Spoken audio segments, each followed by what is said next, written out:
Hayop ka, bulong ni Ashley sa hangin. Ang mga salitang iyon ay tila laso na dumaloy mula sa kanyang bibig, kasabay ng umagang suka na halos magpasuko sa kanya. Dalawang linya. Dalawang lintik na linyang pula sa pregnancy test kit ang tumititig sa kanya, parang nanunumbat, parang humuhusga. Hindi trangkaso. Hindi stress. Buntis siya. Buntis siya sa isang estranghero na parang bulalang na naglaho matapos ang isang gabing akala niya ipuno lang ng sayawan at tawanan sa ilalim ng mga kumukutitap na banderitas ng fiesta sa Cebu. Ang ingay ng fiesta ilang linggo na ang nakalipas, parang pelikulang paulit-ulit na nagpe-play sa isip niya. Ang tugtog ng Macarena na sinasabayan ng mga lasing na tito, ang amoy ng inihaw na baboy at mais, ang mga ilaw na iba-iba ang kulay. At siya, ang lalaking yun. Matangkad, medyo moreno, yung iting kayang matunaw pati yelo sa Antarctica. Nakipagsayaw. Nagkainuman ng kaunting tanduay ice. Nagkakwentuhan na parang matagal nang magkakilala. Ang mga mata niyang nangungusap, yung mga birong bumenta naman sa kanya. One night. Akala niya hanggang doon lang. Isa sa mga what happens in fiesta, stays in fiesta moments. Pero hindi. May iniwan siyang souvenir. Isang souvenir na ngayon ay unti-unting nabubuo sa sinapupunan niya. Hindi niya maalala ang pangalan. O baka hindi lang talaga niya tinanong. Sa kalasingan at sa tikilig na ewan kung saan nanggaling, nakalimutan niya ang basic. Ngayon, parang sinasampal-sampal siya ng katotohanan. 19 years old. Nursing student. May pangarap. Tapos ito. Ashley. Ano ba yang nasa banyo ka pa? Malilate ka na sa klase mo, sigaw ng nanay niya mula sa kusina. Ang boses nito, dati parang musika sa umaga, ngayon parang kulog na nagbabadya ng unos. Nanginginig ang mga kamay ni Ashley habang tinatago ang test kit sa ilalim ng mga labada. Huminga siya ng malalim. Kailangan mong maging normal, Ash. Act normal. Pero paano? Paano ka a-act na normal kung yung buong mundo mo parang gumuho na? Paglabas niya ng banyo, sinalubong siya ng matalim na tingin ni Aling Martha. Anak, ilang araw ka nang parang wala sa sarili. Putit dilaw ka na, May sakit ka ba? Napalunok si Ashley. O wala po, Nay. Puyat lang po siguro sa school. Layer. Siguraduhin mo lang, ha? Alam mo namang ikaw na lang ang inaasahan namin ng tatay mo. Magsusunog kami ng kilay para lang makapagtapos ka, tapos... Hindi na tinuloy ni Aling Martha ang sasabihin, pero sapat na iyon para maramdaman ni Ashley ang bigat. Ang expectation. Ang pressure. Lumipas ang mga araw na parang bangungot.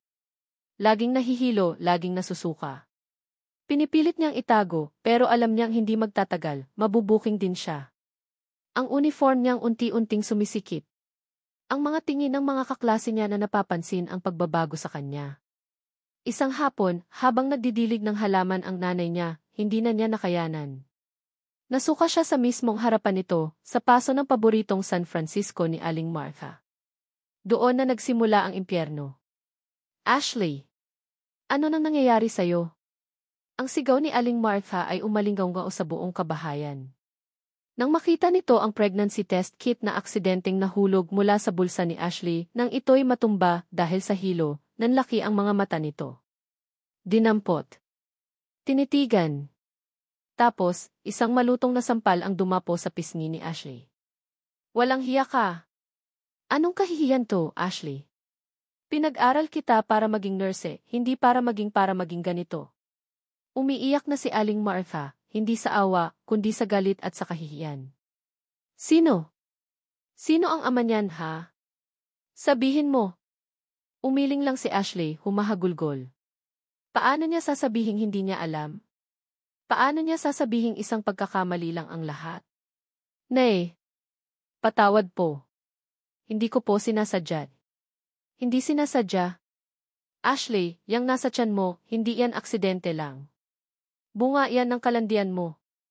Anong sasabihin natin sa mga kapitbahay? Sa mga kamag-anak natin? Sinira mo ang buhay mo. Sinira mo ang pangarap namin para sa'yo. Bawat salita ng nanay niya, parang punyal na sumasaksak sa puso niya. Gusto niyang magpaliwanag, pero walang lumalabas na salita sa bibig niya. Takot. Hiya. Pagsisisi. Lahat naghahalo-halo. Ang tatay niya, tahimik lang sa isang sulok, nakayuko, hindi makatingin sa kanya. Mas masakit pa yon kesa sa mga sigaw ng nanay niya. Ang disappointment sa mga mata nito, parang tinutusok ang kaluluwa niya. Kinabukasan, dinala siya ng nanay niya sa isang maliit na klinik sa downtown Cebu. Hindi sa Obgyn na kilala ng pamilya. Sa isang lugar na hindi sila makikilala. Bawat hakbang papasok sa klinik, parang may tone-toneladang pabigat sa mga paa ni Ashley. Ang mga tingin ng ibang mga babae sa waiting area, parang nanghusga. O baka guni-guni niya lang yon dahil sa sobrang hiya. Dito ka lang. Huwag kang aalis, malamig na utos ni Aling Martha, saka siya iniwan sa mga upuang plastik. Habang naghihintay, hindi mapigilan ni Ashley ang mga luha. Pinipigilan niya ang bawat hikbi, pero traidor ang mga ito. Isa-isang pumatak sa kandungan niya. Anong gagawin ko? Lord, please help me. Biglang may nag-abot sa kanya ng panyo. Isang puting panyo na may bordang maliit na bulaklak sa gilid. Nag-angat siya ng tingin. Isang lalaki. Medyo may edad na sa kanya, siguro mga late 20s or early 30s. Nakasuot ng simpleng polo shirt at maong. May bit-bit na folder. Ang mga mata nito kalmado. Walang bahid ng panghusga. Miss, okay ka lang? Tanong nito, mahinahon ang boses. Mukhang kailangan mo to. Kinuha ni Ashley ang panyo. Salamat po.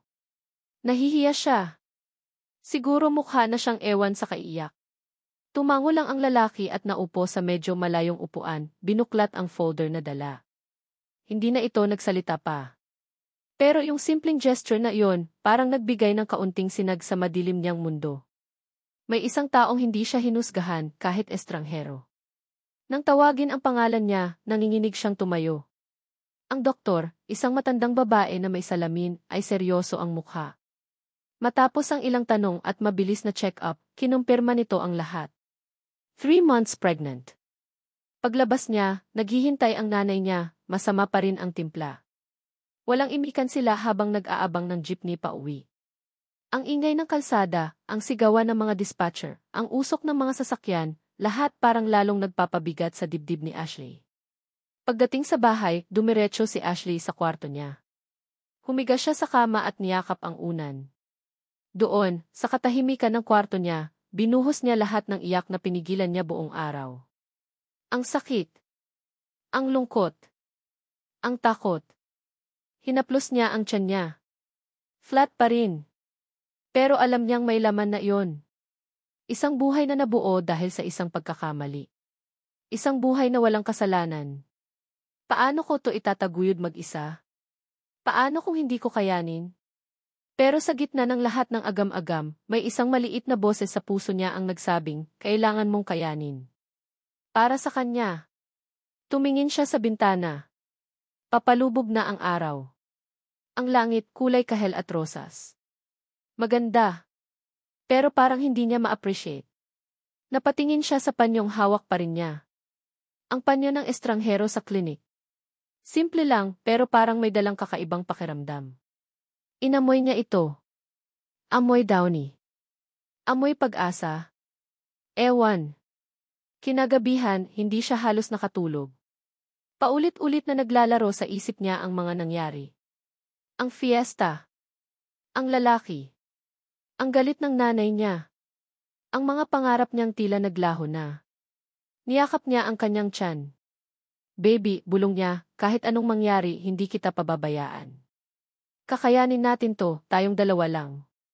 Isang butil ng luha ang pumatak mula sa mata niya, dumaloy sa kanyang pisngi at tumulo sa unan. Hindi niya alam kung ano ang naghihintay sa kanya bukas. Ang alam lang niya, simula sa gabing iyon, hindi na siya si Ashley lang. Siya na si Ashley, ang magiging ina. At kahit gaano pa kahirap, haharapin niya ang bukas. Para sa buhay na dala-dala niya. Isang gabi lang ang sumira sa mga plano niya. Pero isang buhay naman ang kapalit. At ang buhay na iyon, kailangan niyang ipaglaban. Kahit mag-isa. O iyon ang akala niya. Dahil sa pintuan ng klinik kanina, bago siya tuluyang umalis kasama ang nanay niya, muli niyang nasulyapan ang lalaking nagbigay sa kanya ng panyo. Nakatingin ito sa kanya. Hindi ngumingiti pero hindi rin nakasimangot. Isang tingin lang na parang naiintindihan siya. Impossible. Pero sa isang saglit, naramdaman ni Ashley na parang may nakakita sa tunay niyang nararamdaman sa likod ng lahat ng takot at hiya. Pagkatapos ay umiling na lang siya. Guni-guni mo lang yan, Ashley. Stress lang yan. Pero kahit anong pilit ni Ashley na iwaksi sa isip ang estrangherong iyon sa klinik, yung lalaking nag-abot ng panyo, may kung anong maliit na parte sa kanya ang umasa. Umasa na sana, may mga tao pa palang ganun sa mundo. Yung tipong kahit hindi ka kilala, handang magpakita ng konting kabutihan. Pero mabilis din niyang winawaksi ang isiping iyon.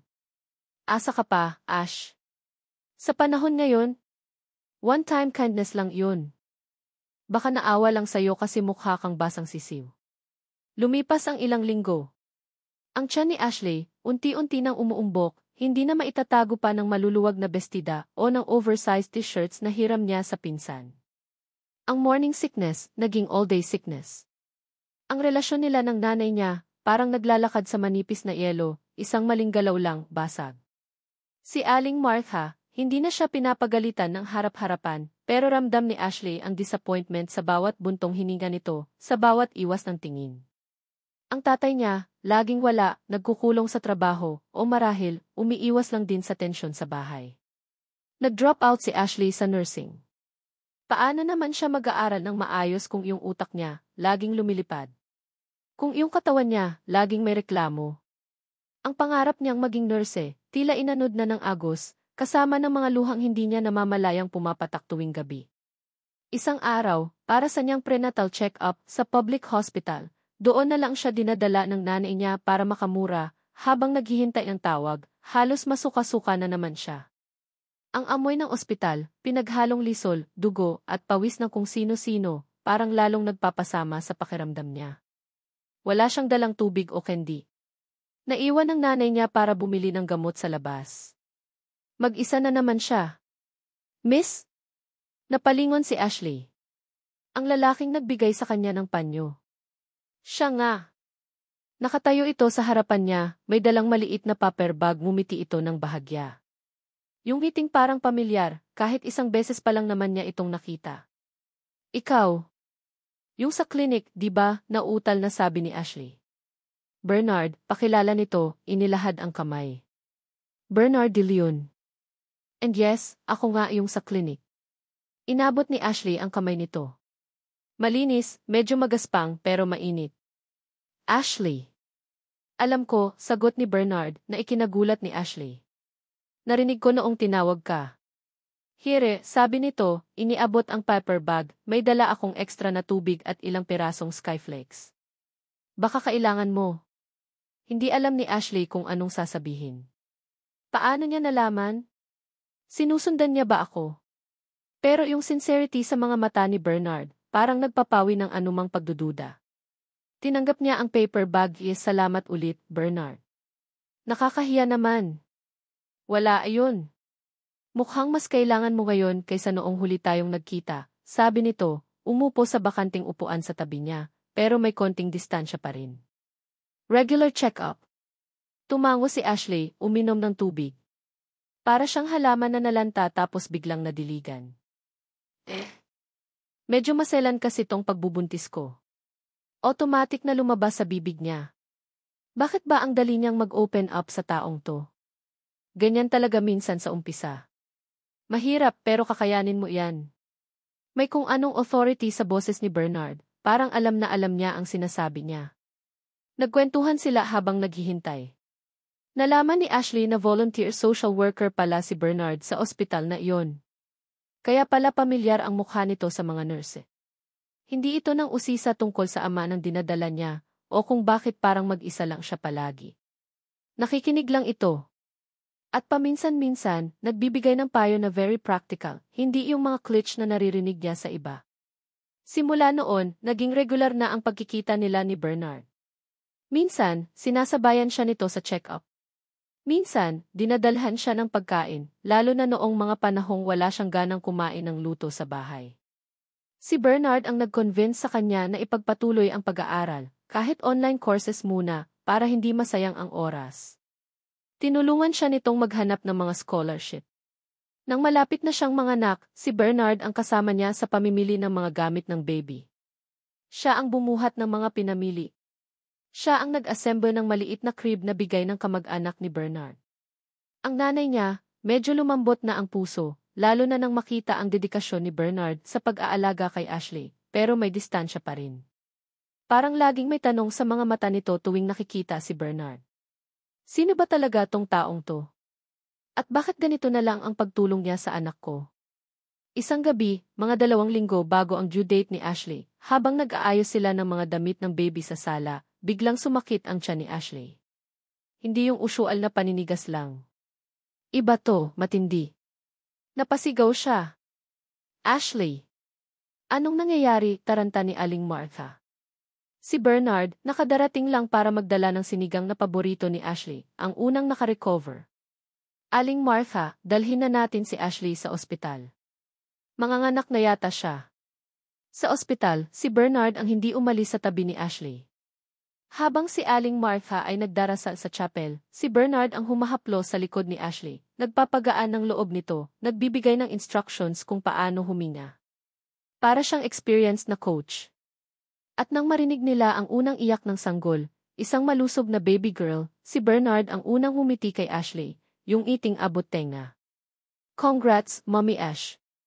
Ang ganda ng baby mo. Luha. Hindi na luha ng takot o lungkot. Luha ng saya. Niyakap ni Ashley ang anak niya. Pinangalanan niya itong Angela, dahil para sa kanya, anghel talaga ito na dumating sa buhay niya. Pagkatapos manganak, mas naging kailangan pa ni Ashley si Bernard. Turuan siyang magpaligo kay Angela. Magpatulog. Magpalit ng diaper. Si Bernard, parang natural na sa kanya ang lahat. Kapag pagod na si Ashley sa magdamag na pag-aalaga kay Angela, si Bernard ang sasalo, sige na, Ash, matulog ka muna. Ako na muna bahala kay Angela. At mahimbing kang matutulog si Angela sa mga bisig ni Bernard, na parang matagal na nitong kilala ang amoy nito. Ang kilig. Hindi na mapigilan ni Ashley. Paano naman hindi, kung yung taong to, parang hulog ng langit? Yung suporta, yung pag-aalaga, yung pasensya. Lahat na yata ng qualities ng ideal man nasa kanya na. Maliban sa isa, ang pagiging bukas tungkol sa sarili niyang buhay. Palaging umiiwas si Bernard kapag napupunta ang usapan sa pamilya niya, sa nakaraan niya. Hindi na mahalaga yun, lagi niyang sagot, sabay ngiti na parang may itinatagong lungkot. Walang social media. Walang lumang litrato. Parang isang taong bigla na lang sumulpot, walang history, walang baggage. O iyon ang gusto niyang palabasin. Isang hapon, habang nagtitimpla si Ashley ng gatas ni Angela sa kusina, at si Bernard naman ay naghugas ng mga bote, bigla na lang nadula si Ashley. Buti na lang, mabilis si Bernard at nasalo siya. Nagkatinginan sila. Malapitan. Amoy na amoy ni Ashley ang banayad na pabango ni Bernard, yung pamilyar na amoy na nagpapakalma sa kanya. Salamat, nautal na sabi ni Ashley, ramdam ang pamumula ng pisngi. Mumiti lang si Bernard. Mag-iingat ka kasi. Pero hindi nito inaalis ang pagkakahawak sa braso ni Ashley. Ang mga mata nito parang may gustong sabihin. Bernard D. Ashley. At bigla, parang na-realize ni Bernard ang posisyon nila. Mabilis itong bumitaw, medyo namula rin. Sorry. Yung sahig, medyo madulas nga. Nag-iwas ito ng tingin, bumalik sa paghugas ng bote. Awkward. Pero may kilig na naiwan sa hangin. Si Ashley, napahawak sa dibdib. Ano iyon? Muntik na ba? Unti-unti, si Bernard na ang naging Tatay Bernard kay Angela. Hindi official, pero iyon ang tawag ng mga kapitbahay na nakakakita kung paano nito alagaan ang bata. Maging si Aling Martha, napapangiti na rin minsan kapag nakikitang karga-karga ni Bernard si Angela, kinakausap na parang naiintindihan siya nito. Pero isang gabi, habang mahimbing na natutulog si Angela sa crib, at si Ashley naman ay nagbabasa sa sala, narinig niyang may kausap si Bernard sa telepono sa labas ng bahay, sa may gate. Mahina lang ang boses nito, pero sapat na para marinig ni Ashley ang ilang salita. hindi pa ngayon. Kailangan ko pa ng oras. Alam ko. Basta, mag-iingat ka dyan. Ang boses ni Bernard, seryoso. May halong pag-aalala? O takot? Sinilip ni Ashley sa bintana. Nakatalikod si Bernard, pero kitang-kita niya ang tensyon sa mga balikat nito. Pagkatapos ng tawag, napabuntong hininga ito ng malalim, napasabunot sa sariling buhok. Sino ang kausap niya? At bakit parang ang bigat ng pinag-uusapan nila? Kinabukasan, sinubukan ni Ashley na tanungin si Bernard. Bernard, may problema ba? Parang ang lalim ng iniisip mo kahapon. Ngumiti lang si Bernard, yung tipid ng ngiti. Wala yun, Ash. Trabaho lang. Don't worry about it, see. At mabilis nitong iniba ang usapan, tinanong kung ano ang gusto nilang ulam para sa tanghalian. Hindi kumbinsido si Ashley. May iba. May mali. Ang hinala niya, lalong lumakas makalipas ang ilang araw. Nagkayayaan silang mamasyal sa mall, si Ashley, si Angela, at si Bernard. Parang pamilya. Masaya si Ashley. Ito yung normal na buhay na pinapangarap niya para kay Angela. Habang kumakain sila sa food court, biglang may lumapit na babae sa table nila. Maganda. Social. Matangkad. Parang model. Bernard, tanong ng babae, ang mga mata nakatutok lang kay Bernard. Hindi man lang nito sinulyapan si Ashley o si Angela. Napatingin si Bernard sa babae. Nanigas ito. Parang nakakita ng multo. Sophia, anong ginagawa mo dito? Ang boses ni Bernard, hindi na iyong kalmadong boses na kilala ni Ashley. May halong gulat at parang inis. Hinahanap ka, obviously, sagot ng babaeng nagngangalang Sophia, may sarkasmo sa tono. Can we talk? Privately. Tumingin ito kay Ashley, mula ulo hanggang paa, tapos ibinalik ang tingin kay Bernard. Ang tingin na yon, parang sinasabing, sino tong basahan na kasama mo? Naramdaman ni Ashley ang pag-init ng mukha niya. Selos? Siguro. Pero higit pa doon, curiosity. Sino si Sophia? At bakit ganito ang epekto niya kay Bernard? Sophia, not now. And not here, mariing sabi ni Bernard, tumayo. Ashley, sandali lang, ha? Mag-uusap lang kami sa labas. Hindi na nito hinintay ang sagot ni Ashley, hinila na nito si Sophia palayo sa food court. Naiwan si Ashley, kasama si Angela na walang kamuwang-muwang nangumunguya ng teether. Nakatingin siya sa papalayong likod ni Bernard at ng babaeng iyon. Ang puso niya biglang kumabog ng malakas. Hindi dahil sa kilig, kundi dahil sa isang hindi maipaliwanag na kaba. Sino si Sophia? At ano ang hindi pa ngayon na sinasabi ni Bernard sa telepono? Ang lalaking walang nakaraan, bigla na lang nagkaroon ng isang anino mula rito. Isang anino na mukhang may dalang dilim. Ang dating payapang mundo na unti-unti nang nabubuo para kay Ashley at Angela, bigla na lang parang may paparating na bagyo. At si Bernard, ang taong akala niyang sandalan niya, baka siya pa ang sentro ng unos na to. Ang imahe ni Bernard kasama si Sophia, yung babaeng sosyal na bigla na lang sumulpot sa mall, ay parang multo na hindi maalis sa isip ni Ashley. Paulit-ulit. Para siyang nanonood ng sirang plaka. Pagbalik ni Bernard sa table nila noon, halatang-halata ang pagkabalisa nito. Pilit ang ngiti. Iba ang ikinikilos. Sinabi niyang kikaibigan lang daw si Sophia, may importanteng pinag-usapan lang tungkol sa isang lumang project. Pero hindi naniwala si Ashley. Ang mga mata ni Bernard, hindi kayang magsinungaling. May tinatago ito. Isang malaking bagay. Mula noon, naging mas mapagmatsyag si Ashley. Bawat kilos ni Bernard, bawat tawag sa telepono na palihim nitong sinasagot, bawat pag-alis nito na hindi malinaw ang dahilan, lahat yon, parang maliliit na piraso ng puzzle na sinusubukan niyang buuin. Ang dating tikilig, napalitan ng tikaba at tihinala. Mahal niya pa rin ba si Bernard? Siguro. Pero mas nangingibabaw ngayon ang takot. Takot sa kung ano ang hindi niya alam. Isang gabi, mga alauna na ng madaling araw, nagising si Ashley dahil sa iyak ni Angela. Habang pinapatahan niya ang anak, narinig niya ang boses ni Bernard mula sa sala. Mahina, pero sapat para marinig niya. Hindi ito boses na nakikipag-usap. Ito'y boses na nakikipagtalo. Dahan-dahan siyang sumilip mula sa siwang ng pintuan ng kwarto. Nakaupo si Bernard sa sofa, hawak ang telepono, nakatalikod sa direksyon niya. Ang ilaw lang mula sa aquarium sa tabi ng GC ang nagbibigay ng liwanag sa madilim na sala. Sophia, ilang beses ko bang sasabihin sa'yo? Hindi pwede, Mariin, pero pabulong na sabi ni Bernard. Pause. Nakikinig ito sa kabilang linya. Wala kang pakialam kung sino siya. Ang mahalaga, she needs me right now, and I need this. Huminto ulit.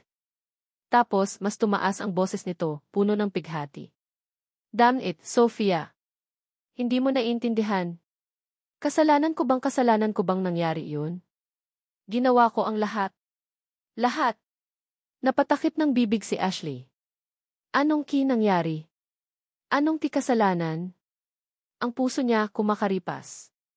Parang may hinahabol na hindi niya makita. Stop threatening me, Sophia. Hindi mo ako mapipilit, sigaw ni Bernard, pero napigilan agad ang sarili, napatingin sa direksyon ng kwarto ni Ashley, tila natatakot na baka narinig siya. Huminga ito ng malalim. Look, mag-usap tayo bukas. Hindi dito. Sa labas. Pero please, tigilan mo na to. Binaba nito ang telepono, napasabunot sa buhok, tapos itinukod ang mga siko sa tuhod, yumuko na parang pinapasan ang buong mundo. Nanigas si Ashley sa kinatatayuan. Ang Bernard na kilala niya, yung kalmado, yung laging may solusyon, yung sandalan niya, parang ibang tao ang nakikita niya ngayon. Isang taong puno ng galit? Pagsisisi? Takot? Kinabukasan, sinubukan ni Ashley na harapin si Bernard. Nagtimpla siya ng kape, yung paborito nito. Inilapag sa mesa sa harap niya. Bernard, simula niya, pinipilit na maging kalmado ang boses. Narinig kita kagabi. Kakausap mo si Sophia. Nag-angat ng tingin si Bernard. Ang mga mata nito namumugto. Halatang hindi nakatulog. Ash, I can explain. Then explain, diretsong sabi ni Ashley. Sino ba talaga si Sophia? At ano yung kasalanan na sinasabi mo? Ano yung nangyari? Yumeling si Bernard. It's complicated, Ash. Mga bagay na hindi mo na kailangang malaman. Basta, maniwala ka sa akin, wala kang dapat ipag-alala. Kinuha nito ang kamay ni Ashley. Ang mahalaga, nandito ako para sa inyo ni Angela. Yun lang ang dapat mong isipin. Hinila ni Ashley ang kamay niya. Paano ako hindi mag-aalala, Bernard? You're living with us. Tinutulungan mo kami. Nagiging parte ka na ng buhay namin, ng buhay ni Angela. Tapos sasabihin mo sa akin na wala akong karapatang malaman kung sino ka talaga? Kung ano yung mga demonyo na bumabagabag sa'yo. Ang boses niya nanginginig na. Mix of frustration and fear. Ashley, please tea. Pagsusumamo ni Bernard. Not now. Darating din tayo dyan. Just trust me. Trust you, mapait na tumawa si Ashley. How can trust someone who keeps secrets from me? Paano kung yung sikreto mo, madamay kami ni Angela? Paano? Hindi na nakasagot si Bernard. Yumuko lang ito. Ang katahimikan sa pagitan nila, masakit. Masakit dahil alam ni Ashley, may inililihim talaga ito. At ayaw nitong sabihin. Simula noon, mas lalong naging mailap si Bernard. Lagi itong wala sa bahay, laging may inaasikaso. Si Ashley naman, hindi na mapakali.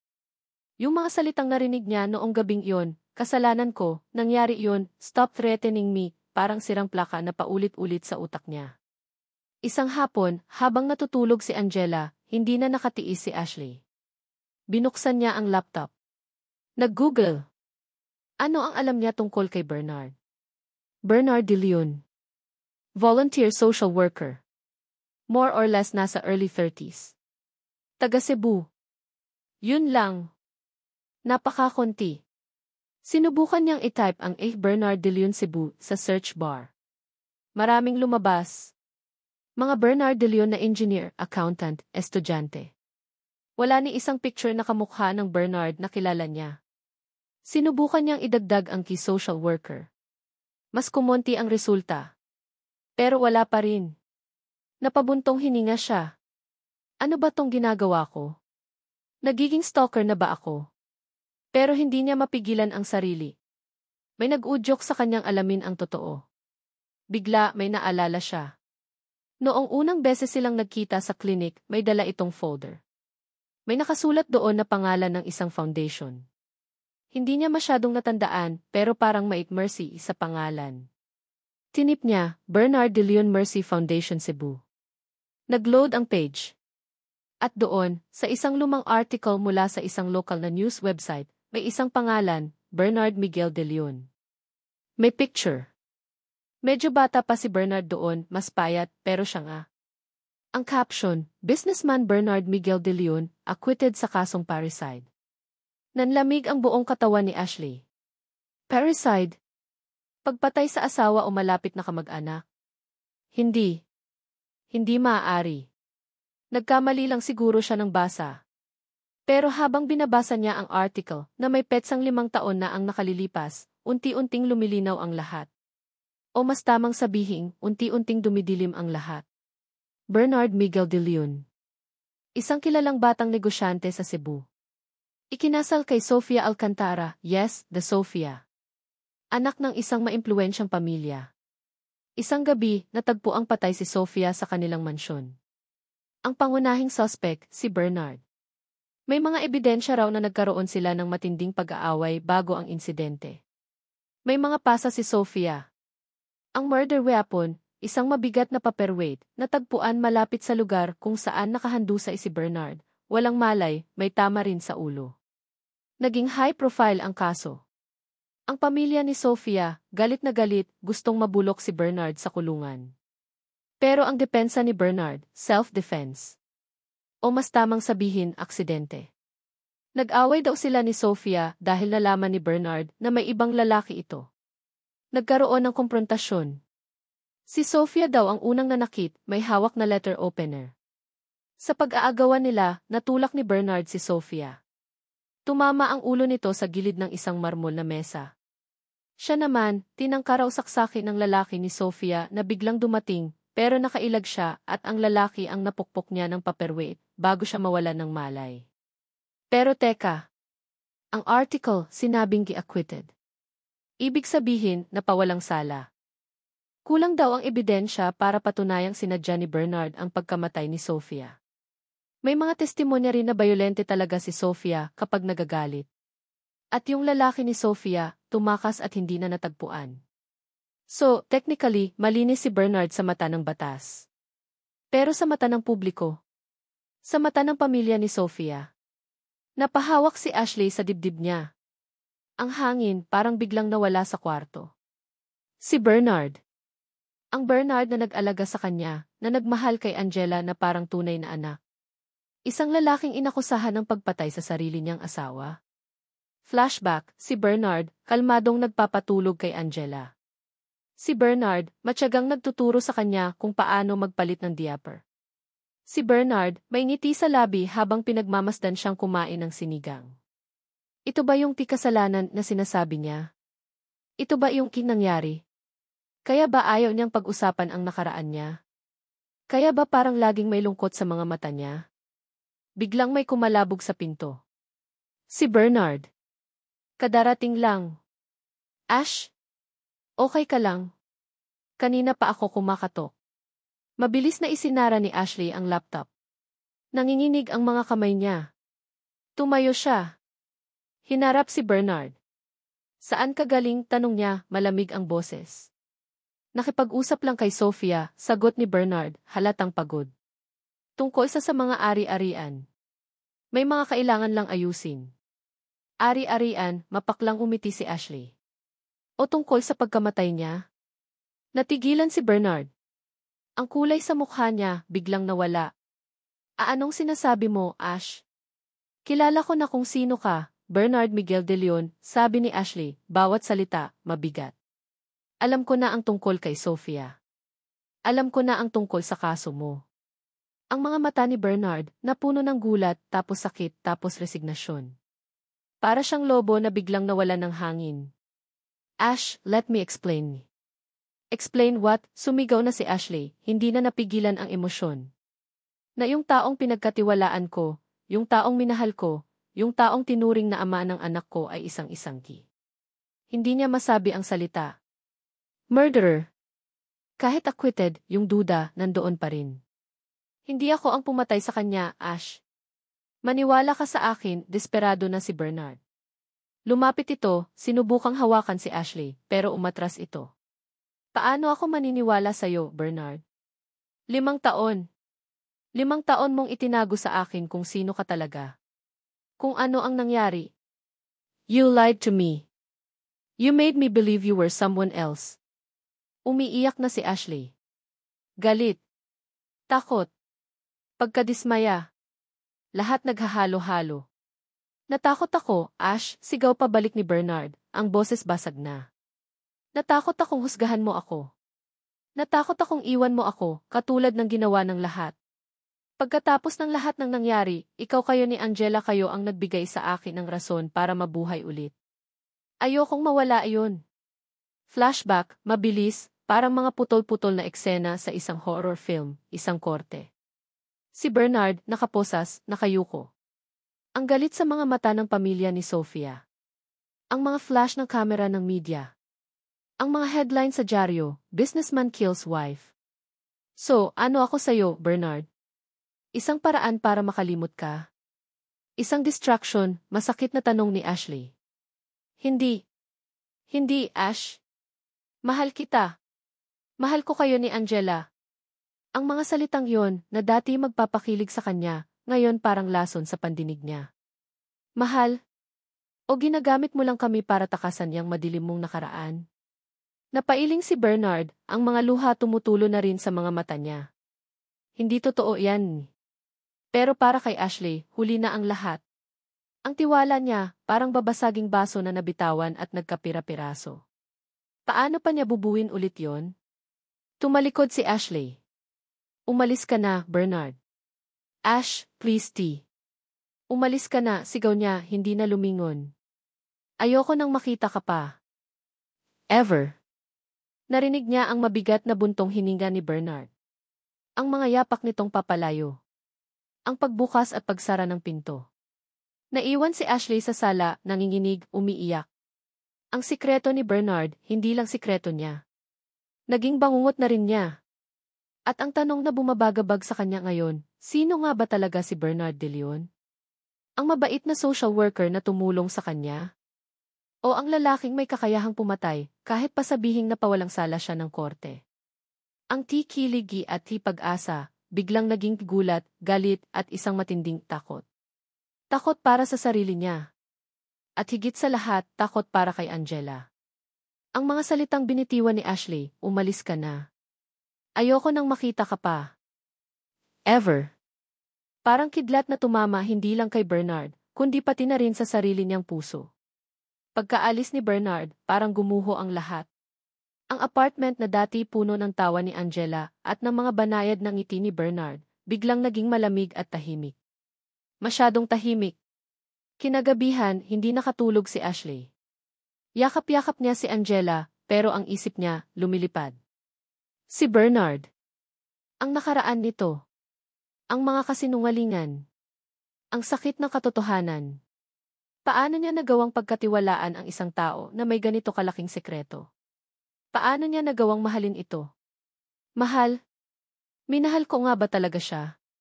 O yung ideya lang ng pagkakaroon ng isang pamilya? Gabi-gabi, parang may multo sa bahay nila. Ang anino ni Bernard, nasa bawat sulok. Sa upuang paborito nito sa sala. Sa kusina kung saan sila madalas magkatsikahan habang nagluluto ito.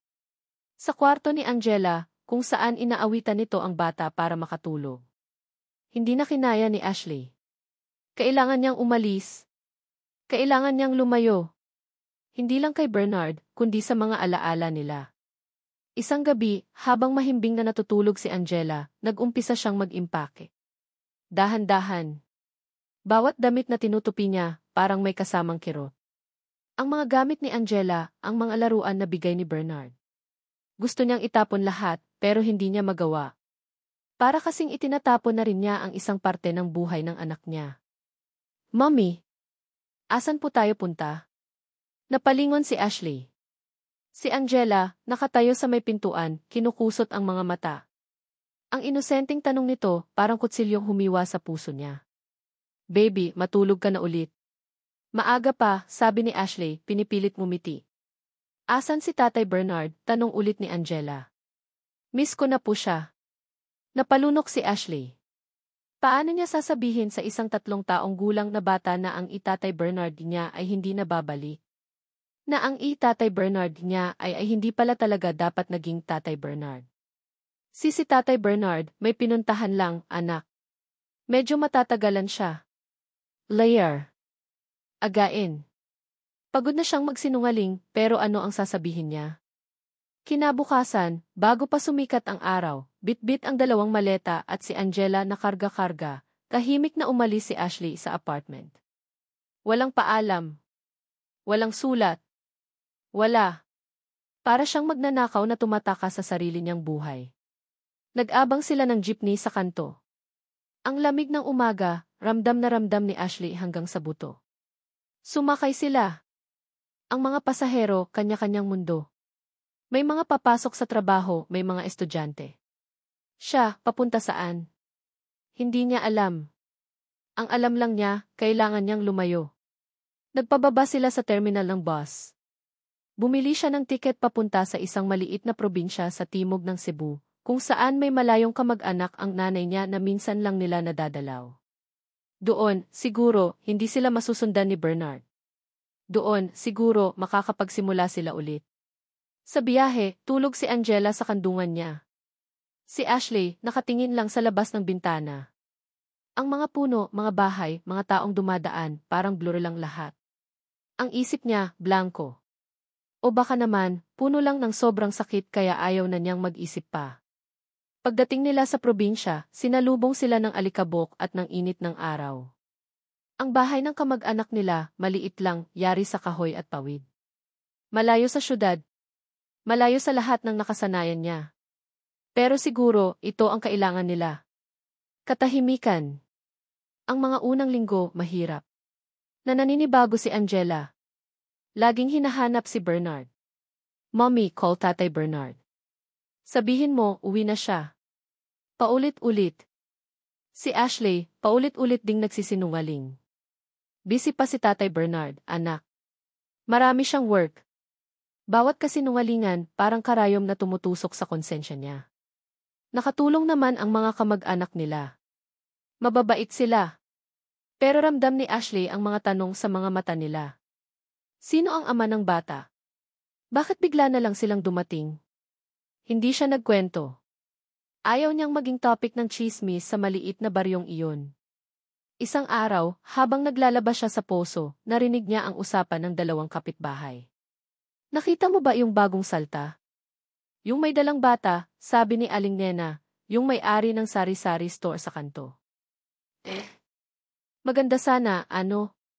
Pero parang ang lalim ng iniisip. At saka, nasaan daw ang asawa niyan, sagot ni Aling Puring, habang nagbibilad ng palay. Ewan ko ba? May nakapagsabi sa akin, taga Cebu City daw yan. Baka naman tinakbuhan ng lalaki. O baka naman alam mo na di. Makahulugang sabi ni Aling Nena. Napatigil si Ashley sa paglalaba. Ang mga salitang iyon parang sampal. Kahit hindi direkta sa kanya sinasabi, alam niyang siya ang pinag-uusapan. Ang hirap pala. Ang hirap tumakas sa mapanghusgang mata ng mundo. Gabi-gabi, pagkatapos patulugin si Angela, naupo si Ashley sa maliit na balkon ng bahay, nakatingin sa mga bituin. Doon, sa dilim, saka lang niya pinapakawalan ang mga luhang pinipigilan niya buong araw. Lungkot. Sakit. Duda. Pagsisisi. Lahat. Tama ba ang ginawa kong pag-alis? Paano kung nagsasabi nga ng totoo si Bernard? Na hindi siya ang pumatay? Pero agad din niyang iwinawaksi ang isiping iyon. Kahit pa. Nagsinungaling pa rin siya. Itinago niya ang lahat. Paano ko pa siya pagkakatiwalaan? Isang gabi, habang nag-scroll sa Facebook gamit ang luma niyang phone na may basag na screen, May nakita siyang post ng isang kaibigan tungkol sa isang sikat na late-night radio podcast, Tiwala o Kalimot. Ang host, si Izzy, kilala sa pagbibigay ng prangkang payo sa mga listeners na may problema sa pag-ibig. Bigla, parang may nag-udyok kay Ashley. Bakit hindi? Ano pa ba ang mawawala sa akin? Kinuha niya ang isang lumang notebook at ballpen. Nagsimulang magsulat. Hindi niya alam kung paano sisimulan.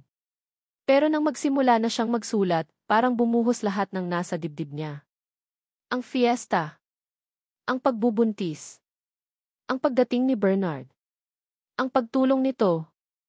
Ang pagmamahal na naramdaman niya. Ang mga sikreto. Ang pagtuklas niya sa katotohanan. Ang pag-alis nila ni Angela. Lahat. Walang preno. Walang filter. In-email niya ang kwento niya sa podcast, gamit ang isang anonymous email address. Hindi siya umaasa na mapipili. Marami sigurong nagpapadala ng kwento. Pero kahit papaano, gumaan ang pakiramdam niya. Para siyang naglabas ng isang mabigat na tinik sa dibdib.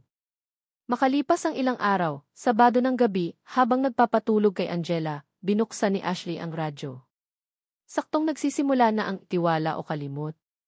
Good evening, mga ka-Broken Hearts Club, bati ni Izzy. Ang boses nito, malalim at may konting husky. Tonight, we have a letter from a listener who calls herself Star. Mukhang mabigat ang daladala ni ating star natin. Let's hear her story. Nanlaki ang mga mata ni Ashley. Star. Siya iyon. Yun ang ginamit niyang alias. At nagsimulang basahin ni Izzy ang sulat niya. Ang sarili niyang mga salita, binibigkas ng ibang tao, naririnig ng libu-libong listeners. Para siyang nakikinig sa kwento ng ibang tao, pero alam niyang kanya yon. Bawat detalye, bawat emosyon, parang bumabalik sa kanya. Nang matapos basahin ni Izzy ang sulat, nagkaroon ng ilang segundong katahimikan sa ere. Wow, sabi ni Izzy, heavy. Ang hirap ng sitwasyon mo, Star. On one hand, this guy Bernard, he sounds like a knight in shining armor. Tumulong sa'yo, minahal ka, minahal ang anak mo. Pero on the other hand, may tinago siyang napakalaking bagay. Isang bagay na pwedeng magpabago ng lahat ng tingin mo sa kanya. Nagpatuloy si Izzy sa pagbibigay ng payo. Pinoint out nito ang red flags. Ang kasinungalingan. Ang potential danger. Pero pinoint out din nito ang mga magagandang nagawa ni Bernard. Ang pag-aalaga. Ang sakripisyo. Star, sabi ni Izzy, ang tanong dito, hindi lang kung may tiwala ka pa ba sa kanya. Ang tanong din, kaya mo bang tanggapin ang nakaraan niya? Kasi hindi mo na mababago iyon. Ang tanong, kaya mo bang mabuhay na may anino ng duda? O mas pipiliin mong kalimutan na lang siya at magsimula ulit, kahit mahirap? Hindi na malaya ni Ashley, tumutulo na pala ulit ang mga luha niya. Pero this time, hindi lang dahil sa sakit. May halong confusion. Realization. For me, Star, pagtatapos ni Izzy, communication is key. Pero minsan, may mga bagay na kahit anong paliwanag, mahirap nang ibalik ang nasirang tiwala. You need to ask yourself, ano ang non-negotiables mo? At ano ang kaya mong i-compromise? The decision is yours. But whatever you choose what will give you and your daughter peace of mind. Hindi yung panandali ang saya lang, kundi yung pangmatagalang kapayapaan. Nang matapos ang podcast, tulala si Ashley. Ang mga sinabi ni Izzy tumago sa kanya. Peace of mind. Yun ang hinahanap niya. Pero saan niya yun makikita? Sa pagtakbo palayo? O sa pagharap sa katotohanan, gaano man ito kasakit? Niyakap niya si Angela ng mahigpit. Ang anak niya. Ang rason kung bakit siya lumalaban. Ang rason kung bakit kailangan niyang maging matatag. Ang puso ni Ashley tumakbo palayo kay Bernard. Pero ngayon, parang may humihila dito pabalik. Hindi para bumalik sa dati. Kundi para ano? Hindi niya pa alam. Ang alam lang niya, hindi pa tapos ang kwento nila. May isang kabanata pa na kailangan niyang harapin. At baka, sa pagkakataong ito, kailangan na niyang tumigil sa pagtakbo at simulan ng magtanong. Hindi lang sa iba, kundi pati na rin sa sarili niya. Ang cliffhanger, ang payo ni Evie, nag-iwan ng malaking palaisipan kay Ashley. Kasabay nito, ang patuloy na pagtatanong ni Angela tungkol kay Tatay Bernard ay lalong nagpapahirap sa kanyang kalooban. Isang gabi, habang tinitingnan ang mga bituin, napaisip si Ashley, what if Bernard was telling the truth? What if he really was innocent? Pero paano niya malalaman kung hindi niya haharapin ang takot niya? Lumipas pa ang ilang linggo sa probinsya. Ang buhay ni Ashley naging routine. Gigising ng maaga, aasikasuhin si Angela, tutulong sa gawaing bahay sa mga kamag-anak niya, matutulog ng maaga. Paulit-ulit. Parang sirang plaka na walang katapusan. Pero kahit anong pilit niyang ibaon ang sarili sa mga gawain, ang isip niya, laging bumabalik kay Bernard. Sa mga tanong na iniwan ng podcast ni Evie, sa mga what ifs. What if Bernard was telling the truth? What if he really was innocent? Ang tanong na yun, parang anay na unti-unting kumakain sa determinasyon niyang kalimutan na ito. Isang hapon, habang nagwawali si Ashley sa bakuran, may dumating na kartero. May sulat daw para sa kanya. Nagtaka siya. Sino naman ang susulat sa kanya dito? Ang nanay niya, tumatawag lang sa cellphone ng tiyahin niya kapag may mahalagang sasabihin. Nang iabot sa kanya ang sobre, nanlaki ang mga mata niya. Ang sulat kamay sa labas pamilyar. Kay Bernard. Paano niya nalaman kung nasaan sila? Siguro, tinanong nito ang nanay niya. O baka naman hinanap talaga sila. Nanginginig ang mga kamay ni Ashley habang binubuksan ang sulat. Nakaupo siya sa isang lumang bangko sa ilalim ng puno ng mangga. Si Angela ay naglalaro ng holen kasama ang ibang mga bata di kalayuan. Huminga siya ng malalim bago sinimulang basahin. Ang sulat hindi mahaba. Pero bawat salita parang may bigat. Si dearest Ashley, panimula nito. Alam kong galit ka pa rin sa akin at naiintindihan ko. Karapatan mong magalit. Karapatan mong masaktan. Wala akong ibang masisisi kundi ang sarili ko. Kung naging matapang lang sana ako noon, kung sinabi ko lang sa'yo ang lahat mula sa simula, siguro hindi tayo aabot sa ganito. Napapikit si Ashley. Ramdam niya ang pangingilid ng luha. Hindi ko hinihiling na patawarin mo ako agad, Ash. Alam kong mahirap yun. Ang gusto ko lang, sana bigyan mo ako ng pagkakataong magpaliwanag. Hindi para sa sarili ko, kundi para sa'yo, para kay Angela. Para malaman mo ang buong katotohanan, hindi yung mga basang sisiw na impormasyon na nakuha mo sa internet o sa kung saan pa. Nagpatuloy si Bernard sa pagkukwento. Ang lahat. Mula sa simula. Ang relasyon nila ni Sofia. Ang pagiging possessive at bayolente nito kapag hindi nasusunod ang gusto. Ang mga pagbabanta. Ang tuklas niya tungkol sa ibang lalaki ni Sofia, isang lalaking sangkot pala sa mga iligal na gawain at may mga koneksyon sa masasamang tao. That night, isinulat ni Bernard, ang mga letra ay tila nangginginig, I confronted Sofia about her affair. Nag-away kami. Pero hindi ko siya sinaktan, Ash. Siya ang unang nanugod, may hawak na letter opener. Sinubukan kong agawin pero sa pagpupumiglas niya, natumba siya. Her head hit the marble corner table. It was an accident. Isang napakasamang aksidente. Huminga ng malalim si Ashley. Ang mga detalye, mas malinaw kaysa sa nabasa niya sa news article. Tapos, biglang pumasok yung lalaki niya. Nakita niya si Sofia na nakahandusay. Akala niya, pinatay ko. Sinugod niya ako. May dala siyang parang tubo. I tried to defend myself. Nagpambuno kami. I grabbed the nearest heavy object, pepperweight, and hit him. Then everything went black.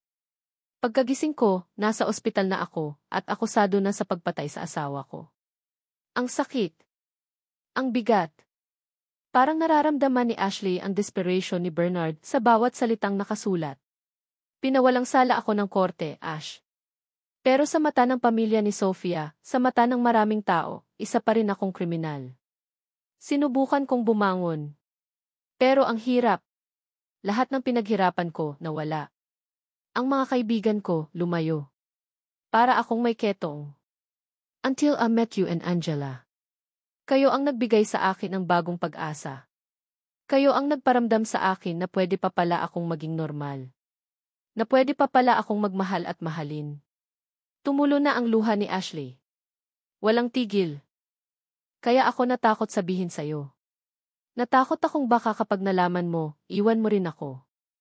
Itataboy mo ako. At yun ang hindi ko kakayanin, Ash. Hindi ko kakayanin na mawala kayo sa akin. Pero mali ako. Dapat pala, nagtiwala ako sa'yo. Dapat pala, mas pinahalagahan ko ang katotohanan kaysa sa takot ko. Hindi ko hinihinging bumalik ka sa akin, Ashley. Ang gusto ko lang, malaman mo ang totoo. Para kay Angela. Para malaman niya na ang tatay Bernard niya, kahit nagkamali, ay hindi isang masamang tao. Naminahal ko siya, naminahal ko kayo, ng buong puso. Kung sakali mang maisip mong bigyan ako ng isa pang pagkakataon para mag-usap, para marinig mo mismo sa akin ang lahat, alam mo kung saan ako hahanapin. Hihintayin kita. Kahit gaano katagal. Nagmamahal, Bernard. Nang matapos basahin ni Ashley ang sulat, nanginginig ang buong katawan niya. Ang bigat sa dibdib niya, parang nabawasan, pero napalitan ng ibang klaseng sakit, sakit ng pagsisisi. Pagsisisi dahil hinusgahan niya agad si Bernard. Pagsisisi dahil hindi niya ito pinakinggan. Niyakap niya ang sulat. Bernard. Sa mga sumunod na araw, paulit-ulit niyang binabasa ang sulat. Bawat basa, parang mas lalo niyang naiintindihan ang pinagdaanan ni Bernard. Ang hirap. Ang lungkot. Ang takot. Naalala niya ang mga sandaling magkasama sila. Yung mga panahong pagod na siya sa pag-aalaga kay Angela, pero si Bernard, laging nandyan, handang sumalo. Yung mga simpleng ngiti nito kapag nakikita silang masaya ni Angela. Yung mga pangaral nito sa kanya tungkol sa pagpapalaki ng anak. Ang pag-aalala nito noong nagkakasakit si Angela. Lahat ng iyon, hindi kayang gawin ng isang taong masama ang budhi. Isang hapon, habang naglalaro si Angela sa loob ng bahay, may inabot itong drawing sa kanya. Mommy, look. Is pamilya. Kinuha ni Ashley ang papel. Isang stick drawing ng 3 tao. Isang babae, siya raw yun, sabi ni Angela. Isang maliit na bata, si Angela. At isang lalaki na mas matangkad sa kanilang dalawa. Sino to, anak? Tanong ni Ashley, tinuturo ang lalaki. Si Tatay Bernard po, masayang sagot ni Angela. Sana po, andito siya. Para complete na yung pamilya natin. Napatingin si Ashley sa drawing. Sa simpleng gawa ng anak niya, parang may kumurot sa puso niya. Pamilya. Yun ang laging sinasabi ni Bernard. Na sila ni Angela ang pamilya niya. Kinagabihan, hindi na naman mapakali si Ashley.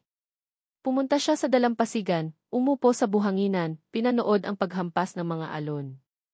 Ang hangin, malamig. Ang langit, puno ng bituin. Naalala niya ang sinabi ni EVC, kaya mo bang tanggapin ang nakaraan niya? Dati ang sagot niya, hindi. Pero ngayon, pagkatapos mabasa ang sulat ni Bernard, pagkatapos marinig ang sinabi ng sarili niyang anak, nagdadalawang isip na siya. May nakaraan si Bernard. Isang madilim na nakaraan. Pero sino ba ang walang nakaraan? Sino ba ang perpekto? Siya mismo, nagkamali rin. Nagpadala sa bugso ng damdamin noong fiesta. Kung hinusgahan siya ng lahat dahil doon, paano na? Ang pag-ibig, hindi lang puro kilig at saya. Kasama rin doon ang pagtanggap. Pagtanggap sa buong pagkatao ng minamahal mo, kasama na ang mga sugat at peklat ng nakaraan. Umiyak si Ashley. Hindi dahil sa galit o sakit. Kundi dahil sa pag-unawa. Sa pag-asa. Napatingin siya sa sulat ni Bernard na hawak pa rin niya. Hihintayin kita. Kahit gaano katagal.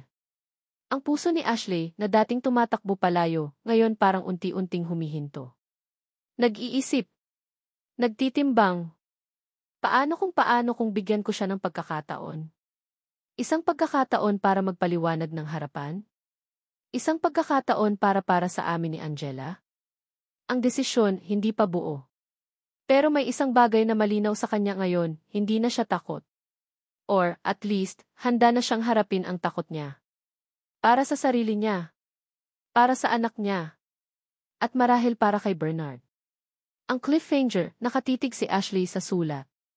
Ang mga salita ni Bernard, paulit-ulit sa isip niya. Sa kabilang banda, ang drawing ni Angela ng T. Pamilya ay nasa isip din niya. Isang umaga, nagising si Ashley na may desisyon. Nag-impake siya ng kaunting gamit. Hinalikan si Angela. Baby, may pupuntahan lang si mommy sandali. Babalik din ako agad, okay? Hindi niya sinabi kung saan. Pero sa mga mata niya, may bagong determinasyon. Ang biyahe pabalik ng Cebu City, mas magaan na sa pakiramdam ni Ashley kaysa noong paalis sila. Hindi dahil nawala na ang kaba niya, kundi dahil may dala na siyang pag-asa. O baka naman, determinasyon lang na harapin kung anuman ang dapat harapin. Iniwan niya muna si Angela sa pangangalaga ng tiyahin niya, nangakong babalik agad. Kailangan niya itong gawin mag-isa. Para malinaw ang isip niya. Pagbaba niya ng bus sa terminal, huminga siya ng malalim. Ang ingay at alikabok ng syudad, parang ibang-iba na ngayon. Dati, para siyang sinasakal nito. Ngayon, parang pamilyar lang. Nag-jeepney siya papunta sa dating apartment nila. Habang nasa biyahe, hindi niya maiwasang hindi kabahan. Paano kung wala na siya doon? Paano kung sumuko na siya sa paghihintay? Paano kung mali pala tong desisyon ko? Pero itinulak niya palayo ang mga pagdududa. Nandito na siya. Wala nang atrasan. Pagdating niya sa tapat ng apartment, sandali siyang natigilan. Ang lahat parang pareho pa rin. Ang mga halaman sa paso na lagi niyang dinidiligan. Ang lumang gate na medyo kinakalawang na. Ang bintana ng sala kung saan madalas silang magkape ni Bernard habang pinapanood si Angela na naglalaro. Kumatok siya. Mahina lang. Tapos mas malakas. Walang sumasagot. Sinubukan niyang pihitin ang doorknob. Bukas. Dahan-dahan niyang itinulak ang pinto. Sumilip siya sa loob. Ang sala, malinis. Maayos. Parang walang nagbago. Parang kahapon lang, nandito pa sila. Ang mga gamit nila ni Angela, nakatabi ng maayos sa isang sulok, natatakpan ng puting kumot. Ang mga laruan ni Angela, nakalagay sa isang kahon. At doon, sa sofa, nakaupo si Bernard. Nakatalikod sa kanya. Nakatingin sa bintana. Ang mga balikat nito, bahagyang nakayuko. Parang ang lalim ng iniisip. Bernard, mahinang tawag ni Ashley. Dahan-dahang lumingon si Bernard. Nang makita siya nito, nanlaki ang mga mata. Parang hindi makapaniwala. Tumayo ito pero hindi gumalaw mula sa kinatatayuan. Ashley D. Ang boses nito parang may bumara sa lalamunan. Puno ng gulat, ng saya, ng pag-asa. Walang nagsalita sa kanila ng ilang sandali. Tinitigan lang nila ang isa't isa. Ang distansya sa pagitan nila parang napakahaba, kahit ilang hakbang lang naman. Si Ashley ang unang bumasag sa katahimikan. Inabasa ko ang sulat mo. Tumango si Bernard. Akala ko hindi mo nababasahin. Bakit mo itinago ang mga gamit namin? Tanong ni Ashley, tinutukoy ang mga nakatabing gamit nila ni Angela. Kasi umaasa pa rin ako, mahinang sagot ni Bernard. Umaasa akong babalik kayo. Lumapit si Ashley, huminto ilang talampakan mula kay Bernard. Ang puso niya, kumakabog na naman ng malakas. Pero this time, hindi na sa takot. Bernard, sabi niya, tinitigan ito ng diretso sa mga mata. Kung hindi ako bumalik, kung hindi ako nagparamdam, hahanapin mo pa rin ba kami ni Angela? Ang tanong na iyon, matagal nang bumabagabag sa isip niya.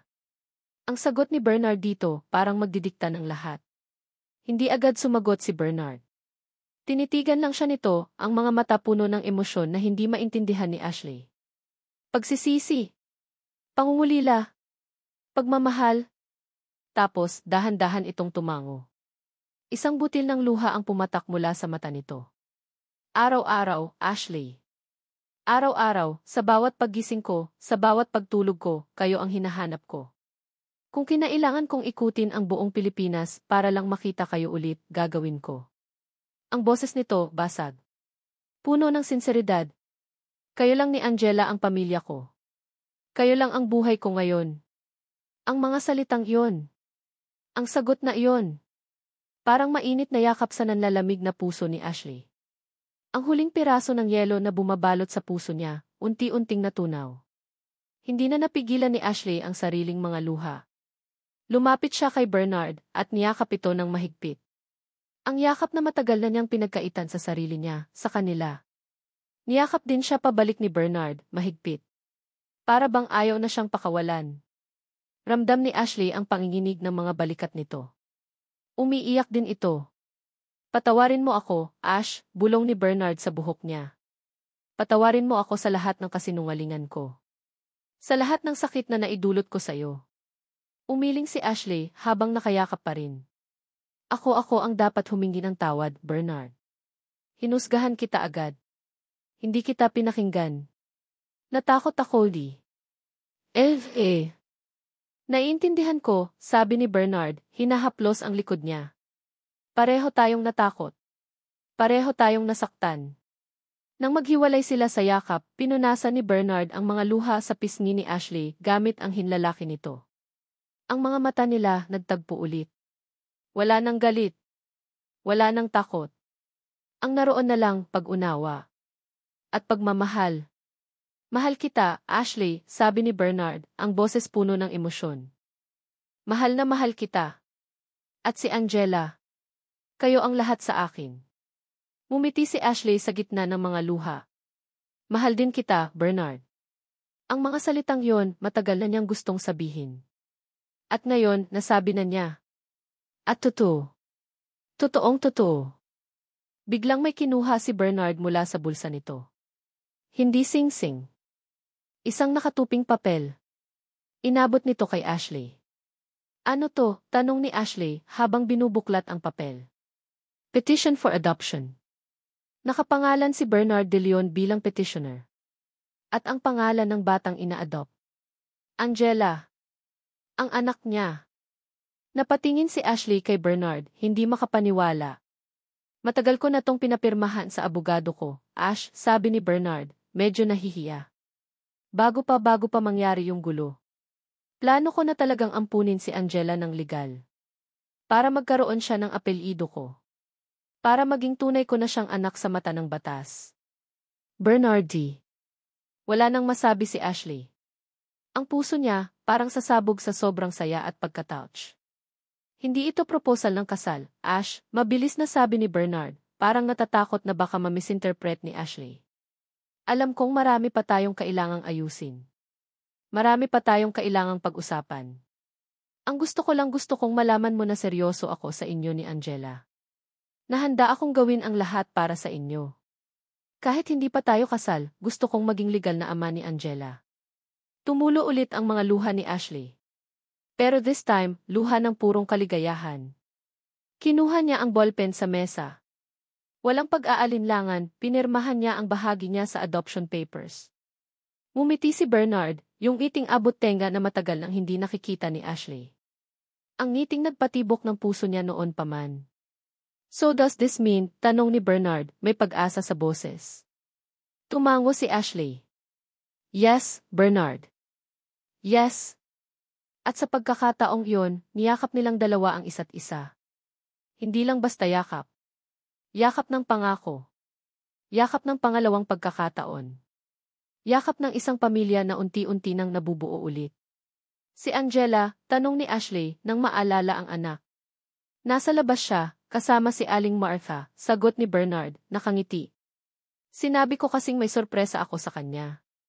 Lumabas sila ng apartment. At doon, sa labas, naghihintay si Angela, kasama si Aling Martha na nakangiti rin. Nang makita ni Angela si Ashley, tumakbo ito palapit. Mommy! Pero nang makita nito si Bernard sa likod ni Ashley, mas lalong lumaki ang ngiti nito. Tatay Bernard. Tumakbo ito papunta kay Bernard at agad naman itong binuhat ng lalaki. Hey, princess! Namiss kita, sabi ni Bernard, hinalikan si Angela sa pisngi. Namiss din po kita, tatay, sagot ni Angela, niyakap si Bernard ng mahigpit. Uwi na po kayo. Dito na po kayo ulit. Nagkatinginan si Ashley at Bernard, parehong nakangiti. Anak, sabi ni Bernard, habang karga-karga si Angela. Tumingin ito kay Ashley. Dito na kami ulit. Magkakasama na ulit tayo. Lumapit si Ashley sa kanila. Niyakap niya silang dalawa. Si Bernard, karga si Angela. At si Ashley, nakayakap sa kanilang dalawa. Pamilya, bulong ni Ashley, ang puso niya, puno ng pagmamahal at pasasalamat. Ito na iyon. Ang pamilyang pinangarap niya. Hindi perpekto. Maraming pinagdaanan. Pero totoo. At buo. Ang dating tanong na tiwala o kalimot ngayon ay maisagot na tiwala. At hindi paglimot kundi pagtanggap. Pagtanggap sa nakaraan at pagharap sa hinaharap ng magkakasama. Makalipas ang ilang buwan, ang buhay nila Ashley, Bernard, at Angela ay unti-unti nang bumabalik sa normal, o mas tamang sabihing, isang ibagong normal. Isang normal na mas matatag, mas puno ng pag-unawa at higit sa lahat, mas tapat. Ang apartment nila, dati inababalot ng tensyon at mga hindi nasasabing salita, ngayon ay puno na ulit ng tawanan ni Angela, ng amoy ng nilulutong adobo ni Bernard, at ng mga tahimik na sandali ng pagmamahalan nila ni Ashley. Isang gabi, habang naghahanda si Ashley para sa kanyang muling pagbabalik sa ere, hindi bilang listener, kundi bilang guest, sa podcast ni EKC na Tiwala o Kalimot, hindi niya maiwasang hindi kabahan. This time, hindi na siya si Star na nagtatago sa likod ng anonymity. This time, siya si Ashley, handang ibahagi ang buong kwento niya, ang buong pagkatao niya. Okay ka lang, mahal, tanong ni Bernard, lumapit sa kanya, inayos ang kwelyo ng suot niyang blouse. Nasa isang maliit na radio station sila sa Cebu. Si Angela, pansamantalang iniwan nila kay Aling Martha na tuwang-tuwa nang malamang ti-official ng pamilya ang tatlo. Ngumiti si Ashley. Kinakabahan pero excited. Hinawakan niya ang kamay ni Bernard. Salamat sa pagsama sa akin, ha? Always, sagot ni Bernard, hinalikan siya sa noo. I'm so proud of you, Ash. Hindi madali itong gagawin mo. Kailangan sabi ni Ashley. Para sa akin.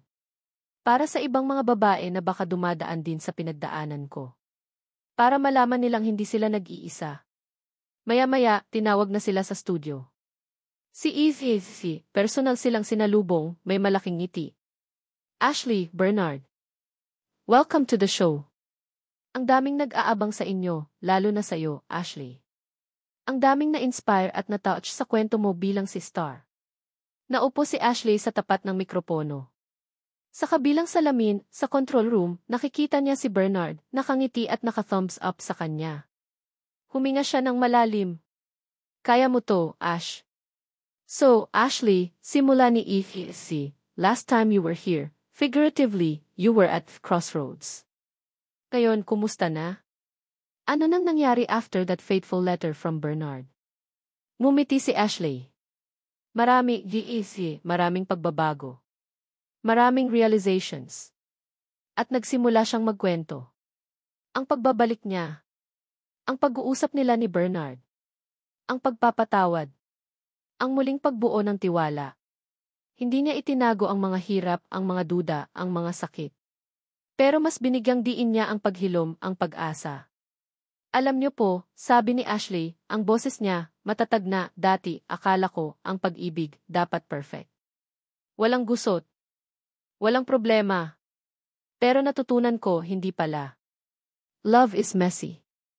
Love is complicated. And sometimes, love means accepting the past that you didn't choose, because you choose the heart of the person who owns that past.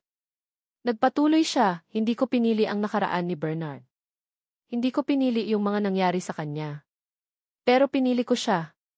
Pinili ko ang puso niya.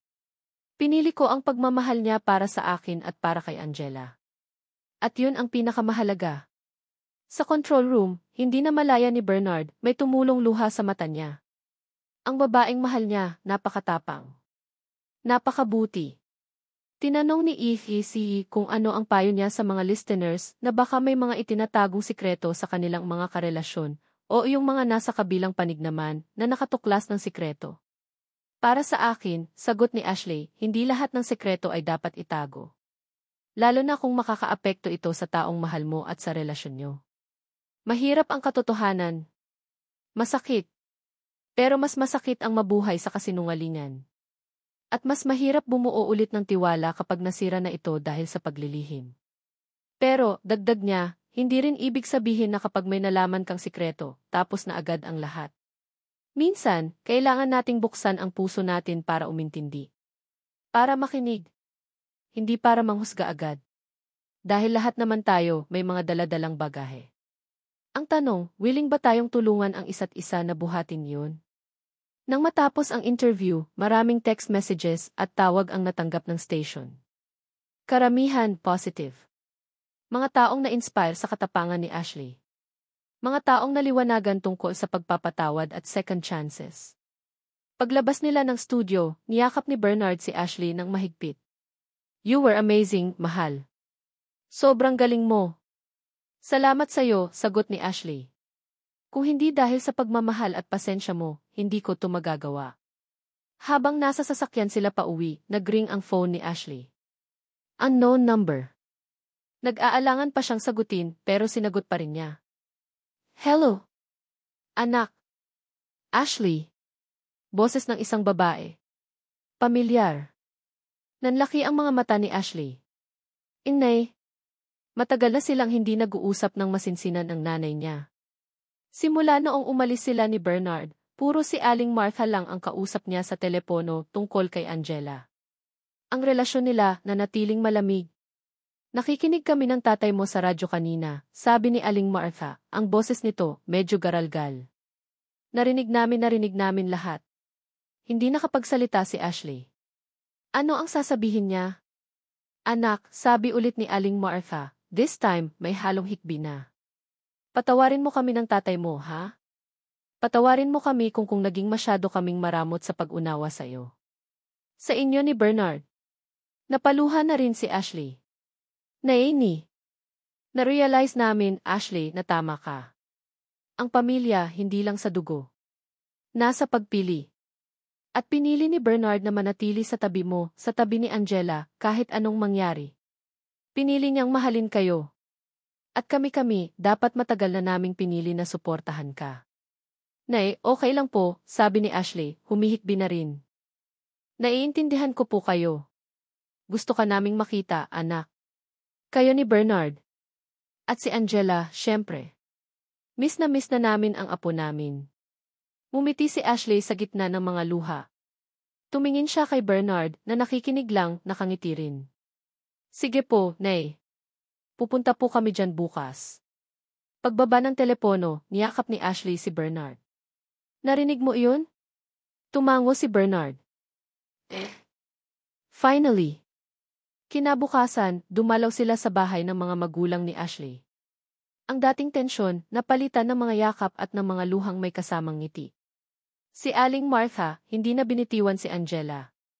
Ang tatay ni Ashley, nakipagkwentuhan kay Bernard na parang matagal na silang magkakilala. Isang simpleng pananghalian pero puno ng pagmamahal at pagpapatawad. Habang nagliligpit sila ng pinagkainan, tinawag ni Aling Martha si Ashley sa kusina. Anak, sabi nito, hinawakan ang kamay ni Ashley. Masaya ako para sa'yo. Masaya akong nakita mong muli ang sarili mo at ang kaligayahan mo. Salamat po, Nay, sagot ni Ashley. Malaking parte po kayo kung bakit ako naging matatag. Bago sila umuwi, habang papalubog na ang araw, naglakad-lakad silang tatlo, si Ashley, si Bernard, at si Angela, sa tabing dagat, malapit sa bahay ng mga magulang ni Ashley. Si Angela, masayang tumatakbo-takbo sa buhanginan, hinahabol ang mga maliliit na alon. Hinawakan ni Bernard ang kamay ni Ashley. Mahigpit. Thank you, Ash, sabi ni Bernard. For everything. For giving me a second chance. For giving us a family. Ngumiti si Ashley. Thank you din, Bernard. For never giving up on us. For showing me what true love really means. Tumingin sila sa papalubog na araw. Ang langit, kulay kahel, rosas at lila. Napakaganda. At this time, na-appreciate na ito ni Ashley. Dahil ang puso niya, payapa na. Buo na. Ang buhay, parang dagat.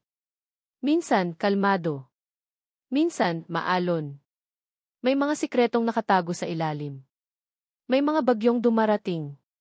Pero sa huli, laging may liwanag na naghihintay pagkatapos ng dilim. Laging may pagkakataon para magsimula ulit. At para kina Ashley at Bernard, ang kanilang iisang gabi na puno ng pagkakamali ay naging simula ng iisang buhay na puno ng pagmamahal, pagpapatawad at walang katapusang pag-asa. Hindi perpekto pero totoo. At yun ang pinakamahalaga sa lahat. Hawak kamay silang naglakad, kasunod si Angela na tumatawa. Ang anino nilang tatlo, humahaba sa buhanginan, sinasalamin ang isang pamilyang binuo ng pag-ibig, pinatatag ng mga pagsubok, at pinagbuklod ng pag-asang hindi kailanman namatay. Ang dating tanong na itiwala o kalimot ay nasagot na. Ang sagot ay pag-ibig. Pag-ibig na nagpapatawad. Pag-ibig na nagtitiwala. Pag-ibig na nananatili anuman ang mangyari. Mga minamahal kong mambabasa. Una sa lahat, mula sa kaibuturan ng aking puso, maraming salamat po sa inyong pagsubaybay sa kwento ni na Ashley, Bernard, at ng munting anghel na si Angela. Ang bawat chapter na nabuo, ang bawat emosyon na naisulat, ay hindi magiging kumpleto kung wala kayo, ang mga matang sumaksi, ang mga pusong nakidama. Salamat sa paglaan ninyo ng oras, sa pag-abangan sa bawat kabanata, at sa pagiging bahagi ng kanilang paglalakbay. Habang isinusulat ko ang Isang Gabi, Isang Buhay, para na rin akong naging si Ashley sa kanyang mga paghihirap at pagbangon, naging si Bernard sa kanyang mga pinagdaanang lihim at pagnanais na maitama ang lahat. Naramdaman ko ang kanilang gulat, takot at lungkot. Naramdaman ko ang kilig, selos at curiosity. Sumabay ako sa kanilang galit, pag-asa at pagsisisi. At sa huli, kasama ninyo akong nakadama ng relief, paghihilom at wagas na pagmamahal. Hindi naging madali ang pagsulat nito. May mga pagkakataong napapahinto ako, nag-iisip kung tama ba ang tinatahak na landas ng mga karakter, kung sapat ba ang lalim ng kanilang mga emosyon. Pero sa bawat pagtipa ko sa keyboard, ang laging nasa isip ko ay kayo, ang aking mga mambabasa.